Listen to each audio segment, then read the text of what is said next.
Donc moi, je suis animatrice syndicale. Donc animatrice syndicale, c'est pas animatrice au sens colonie de vacances, hein.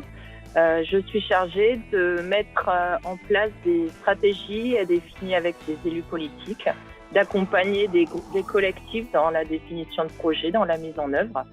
Et puis, on est aussi chargé en tant qu'animatrice syndicale de défendre la profession et d'accompagner les agriculteurs au quotidien dans leurs problématiques. Alors, j'ai pas vraiment choisi mon métier. À la sortie de mes études, j'ai postulé un peu par hasard sur un poste d'animateur syndical. Et puis, les choses faisant, je me suis plu dans ce métier par rapport à sa diversité, par rapport au contact humain. Et puis, j'y suis restée tout simplement. Donc, moi, j'ai fait un bac scientifique.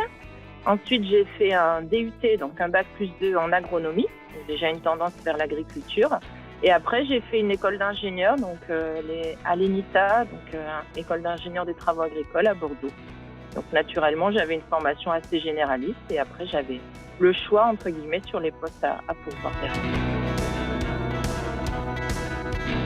Alors, ma race de vache, c'est plutôt la salaire. C'est pas forcément une race très laitière, hein, mais voilà, je trouve qu'esthétiquement, elle est vraiment belle au niveau de la couleur et tout. Donc, je reste sur la salaire. Donc, moi, un bon plateau de fromage, c'est avant tout des fromages auvergnats parce que c'est mon origine. Donc, il y a forcément du Saint-Nectaire et du bleu d'Auvergne. Et après, vivant maintenant sur la partie rhône-alpine, je mets en plus un peu de comté et quelques fromages de Savoie. Donc, je suis ultra classique, mais en tout cas, je reste régionale dans mes choix et c'est la garantie d'un bon plateau. Ah, beurre. Forcément beurre. Non, crème, moins souvent que le beurre, on va dire. Donc, je reste dans la team beurre.